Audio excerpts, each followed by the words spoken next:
ندى بالله عليكي جايه من الشغل تعبان، حطي لي اي حاجه كلها بالله عليكي. لا والله يا احمد انا ما عملتش اكل النهارده. ليه تعبانه؟ لا مش تعبانه يا. بردانه؟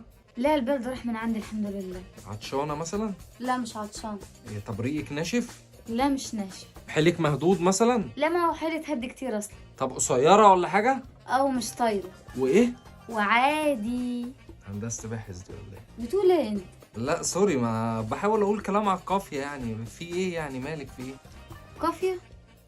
لا ما فيش ماشي. طب خلاص اطلب دليفري. لا البيت ده طاهر، الدليفري ما تدخلش بيتنا ابدا. وانا بقول لك تعالي نجيبه منكر ولا حاجه؟ لا ما فيش حاجه من دي. طب خلاص هغسل وشي من التراب وهنزل انا اجيب الاكل. لا ما تغسلهوش. انزل بعفارتي يعني؟ لا ما انتش نازل برضه. مش ايه؟ مش نازل. ده ليه بقى ان شاء الله؟ عشان انت هتقوم تعمل اكل في المطبخ. تسمعيني كده تاني؟ علشان انت اللي هتقوم تعمل الاكل في المطبخ، تقف في المطبخ كده وتعمل الاكل. لا انا مش سامع، ممكن تسمعيني تاني؟ لازم قلت لك كده. المطبخ؟ لا مفيش منه الكلام ده انا راجل البيت هنا. لا لازم تقوم وتطبخ انت، عشان دي المساواه بين الرجل والمراه. ده هو فين الراجل وفين المرأة لا مؤاخذة؟ انت الرجل وانا المراه. انتي بتهزري؟ لا مش بهزر. ايوه، هو ايه اللي وقفني في المطبخ يعني برضه انا؟ بس ماليش مزاج اعمل اكل النهارده. يا بالمزاج يعني ولا ايه؟ انت لازم تعمل اكل مره، وانت بتيجي تاكل على الجهاز كل مره.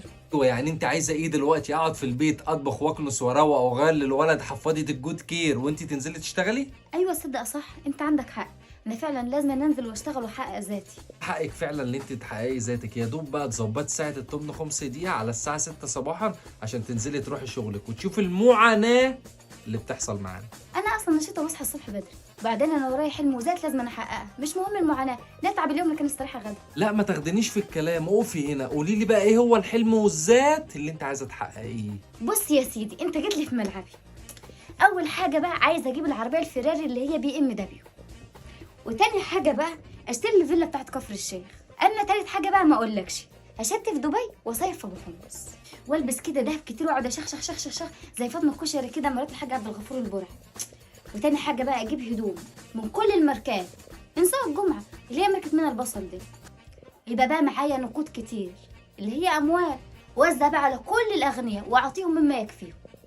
واجيب بقى ايه 16 برو ماكس اللي نازل في العراق ده، اللي هي في مدينه دمشق.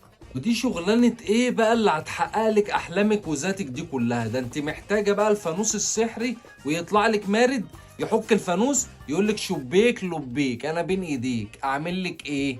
ولا مرد ولا حاجه، دي شغلانه سهله وبسيطه. طب ما تعرفيني ايه هي الشغلانه السهله والبسيطه؟ شغلانه سهله وبسيطه، هجيب عربيه وابيع عليها فول وبليله واوزع نسبه حب وسعاده. هو ده بقى كل طموحاتك؟ قومي اتنيلي واعملي لنا سندوتشين جبنه، قومي. حاضر.